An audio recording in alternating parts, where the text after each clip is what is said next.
Hey you guys, and welcome back to my channel. So if you are new here, my name is Damaris Michelle, and in today's video, as you guys can see, we are going to be tackling this mess we got going on here. But before I get into what I'll be doing to her hair, I just want to quickly explain what we're looking at right now. So if you guys see in my previous videos, when I deep condition my daughter's hair on wash day, I always use aloe in her hair. And so today I decided to do something different. And instead of just cutting up the aloe and taking the pieces and rubbing it on her scalp, I decided that I was going to blend it up in the blender. And I did take a cheesecloth and I strained it, but I guess I didn't strain it out enough. And so that's what you're seeing. You're seeing like bits and pieces of the aloe. So luckily, when I was able to go in and blow dry her hair, it was coming out. Even here, as I'm combing out her hair, it is starting to come out. So I highly recommend do not do this. I probably just didn't properly strain it, but again, I'm just going to stick to what I usually do, and that is just cutting up the plant and then rubbing it on her scalp. I was just trying to get the most out of the plant that I could. So as you guys saw in the previous clip, I use Tresemme heat protectant, and you guys, I love that stuff. That is my holy grail. I use it every single time and it has never let me down. It works well in my hair and it works well in my daughter's hair. So that is the heat protectant that I use, and then I just go ahead with my Yellowbird blow dryer and I'm just going to be blowing out her hair as straight as I can. Now originally I was only blowing out the front of her hair, and that's why I parted it the way that I did, was because only the front half of her hair was supposed to get blow dried. But because I had these pieces of aloe, I ended up having to blow dry her entire head, which again is not a terrible thing. But I actually do believe that her hairstyle came out better because the whole thing was blow dried. So after I'm done blow drying her hair, I like to go in with a moisturizer and an oil. So I chose the Carol's Daughter leave-in moisturizer, and then I followed behind it with the Dew Grow oil. Now this combo is a really good combo, but an even better combo is the Dew Grow oil and the Garnier Fructis leave-in conditioner, the green bottle. That is the golden duo. I prefer those products together, but I didn't have the Garnier, so I do opt for the Carol's Daughter. It works just as good, but I think the Garnier works even better with the Dew Grow oil together. So then after that, I like to go back in and blow dry it a little bit more, because I just feel like the blow dryer just helps to get the products to penetrate into her hair, and it just sets it. Like, I don't know how to explain it. I just like how it makes her hair feel and look. So I always go back in and blow dry it after I apply the products. And y'all, I was so relieved when I saw that the aloe was coming out of her hair, because I'm like, I do not want to have to rewash this girl's hair. She has so much hair and it's just so thick. And I was like, I cannot. So I'm glad it ended up working out.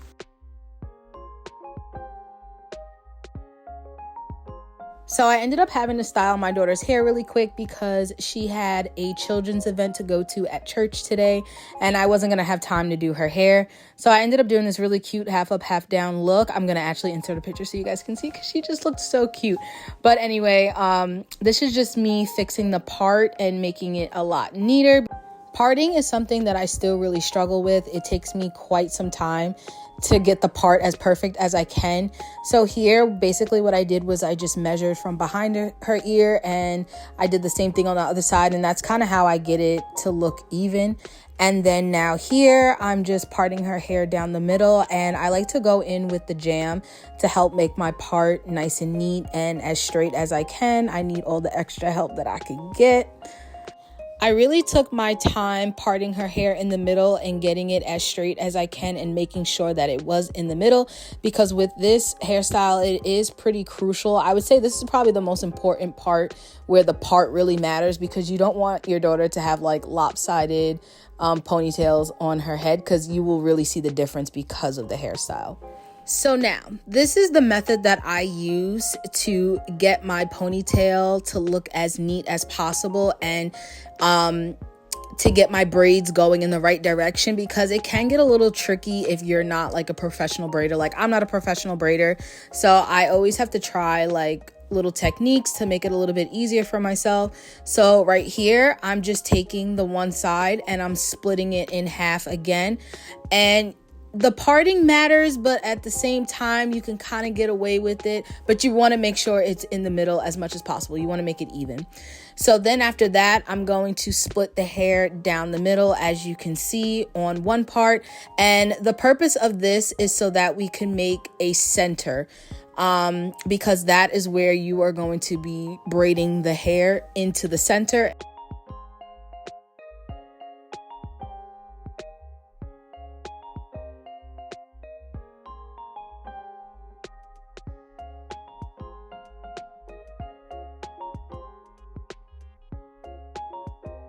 So this is what your part should look like once you are done. Now, the squares are not even, but it also depends on your child's head, how much hair they have, their hairline, the shape. So of course, accommodate it to your child's head, but this is what it should look like. It doesn't matter which box you decide to start off from. This is just the one that I decided. So here I'm just kind of playing around with it to see how big I want to make the braids and how many braids I'm going to get out of this one section. And so again, you're just going to have to play with it based off of your child's hair, the thickness, the shape of their head.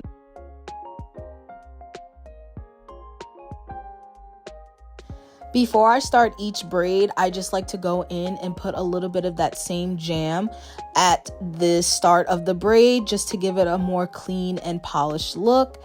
And then now you're going to take 3 pieces and you're going to start your braid. And you want to make sure that when you're braiding, that you're braiding in the direction of the center that we created when we did our part. And that is what's going to help keep you on track with making sure that your braids are going in the right direction, because braiding hair into a ponytail could get tricky. It could start to look lopsided. So that was the whole point of that technique, so that our braids are aligned perfectly.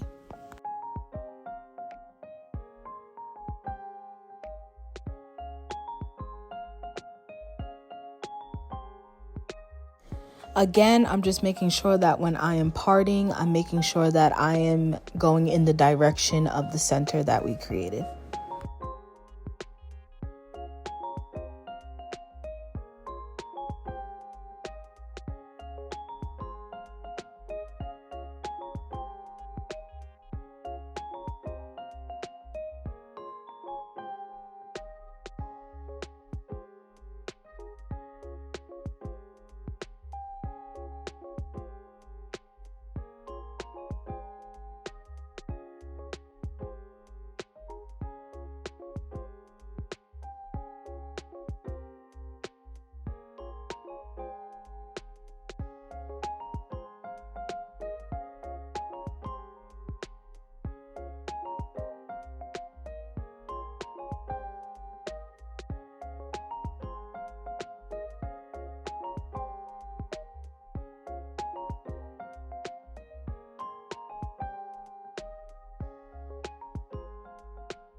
All right, so the first box is completed. I have all the braids being braided downward towards the center that we created. And now moving on to the next square.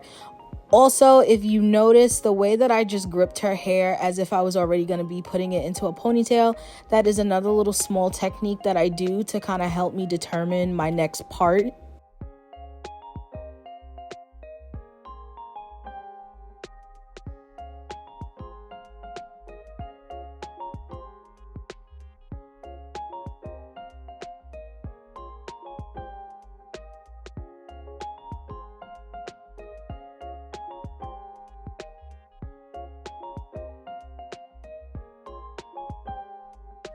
All right, and so now I'm just trying to figure out how I'm gonna do the next part.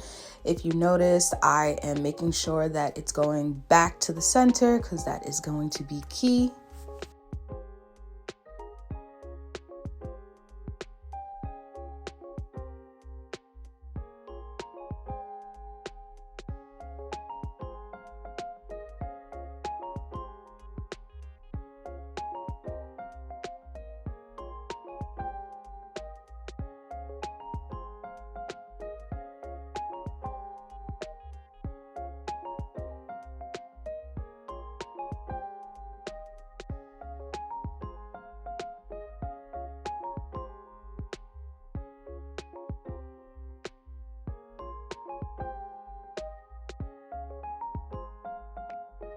also to keep in mind when you're going from square to square, it's okay if you have to borrow hair from another square, because those are just there as guides. You do not have to follow it to the T and fit all the braids in one square and then fit all the braids in the next square. Like if you got to take some hair away or borrow hair from another square, that's perfectly fine. Again, they are just there as guides to kind of help it make it easier for you to go around and to make it even.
All right, you guys, so we have the one side completed and this is what it ended up looking like. Also, when you're going in and putting their hair in the rubber band, do not make it tight because their braids are already tight. Literally loop it around twice really loosely. All right, so of course I just went ahead and did the same thing to the other side, and then a little technique that you can use to help guide you to make the braids even is that when you're parting, just match the parts with the other side, if that makes sense. Now we are moving on to the back of her head, and you guys, I was looking at her hair like, wow, like where did all this hair come from? I don't remember it getting this long, but you know what it is? I'm not used to seeing her hair straightened because I always just style it wet. So when it is straightened or like blow dried, I'm always in such amazement at how long her hair gets. So now for this part of the hairstyle, I'm parting her hair from ear to ear, and I'm making these parts on the bigger side because I don't really want them to be mini twists. I do want them to be a little bit chunkier. I don't want jumbo because I feel like if I do like the jumbo twist in her hair, they're not gonna last as long. So we're gonna stick to like the medium sized twist. And so now all I'm doing is parting her hair into like cube shaped parts. And again, I am making them a lot bigger because I want chunkier twists. And if you have to put a little bit of gel on the edges to make it a little bit more sleek, you could totally do that. That's what I was doing. And then you're going to just wrap the rubber band around. Again, please be aware of how tight you're making them. You don't want to make it too tight because you don't want to put tension on the scalp and cause breakage and damage the hair and stuff. So just keep that in mind when you're putting the rubber bands on. Oh, and I don't know if you guys can notice, but my part here is completely not straight, and that's okay. I mean, you do want to get them as straight as you can, but I wouldn't stress this part about making the part super straight because you're not even going to be able to tell. Once the hair is all there, you won't even notice the parts and if they're not straight or if they're crooked or not.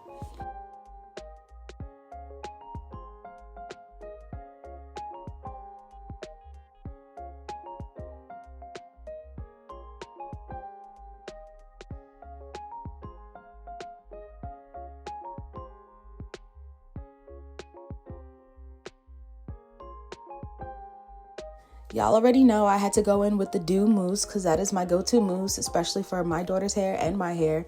But I decided to use mousse on this part of her hair because I did want the twist to kind of plump up a little bit, and I felt like this was the more better way to do it rather than spraying it or re-wetting it a little bit with water. I felt like the mousse would help make it a lot neater and cleaner and give it that really nice shine that you guys are going to see once it's all completed. And you really don't need a lot. Literally one squirt goes a long way. And to do my twist, I didn't just do hand over hand twist. I did the rope twist. And if you guys want to see a tutorial on how to do that, I'll link it down below in my description box. But yeah, afterwards, I just went ahead and put the beads on, and I repeated that same step throughout the entire thing. I actually had to slow it down putting on the rubber band because I didn't realize how fast I was going. But I really just don't know how to explain it. You just got to look and see how to put the rubber band on. But it's very, very easy.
So of course, at the end, I have to go in with an oil so we can moisturize that scalp because y'all, my daughter's scalp gets so dry. I'm gonna have to re-oil her scalp. I promise you within like another 2 to 3 days. Like it's insane. But anyway, I went in and oiled her scalp. I am using D-Feels Rosemary and Mint Oil. I just switched the bottle because I like this applicator a lot better. I have more control over how much oil is going to come out. All right, you guys, I hope you guys really enjoyed this tutorial. I hope that it was very helpful. Make sure that you guys leave a comment down below and tell me what you think. Also, don't forget to hit that subscribe button so you guys can stay up to date with more hair tutorial videos, especially for my mamas out there. And I'll see you guys in my next video.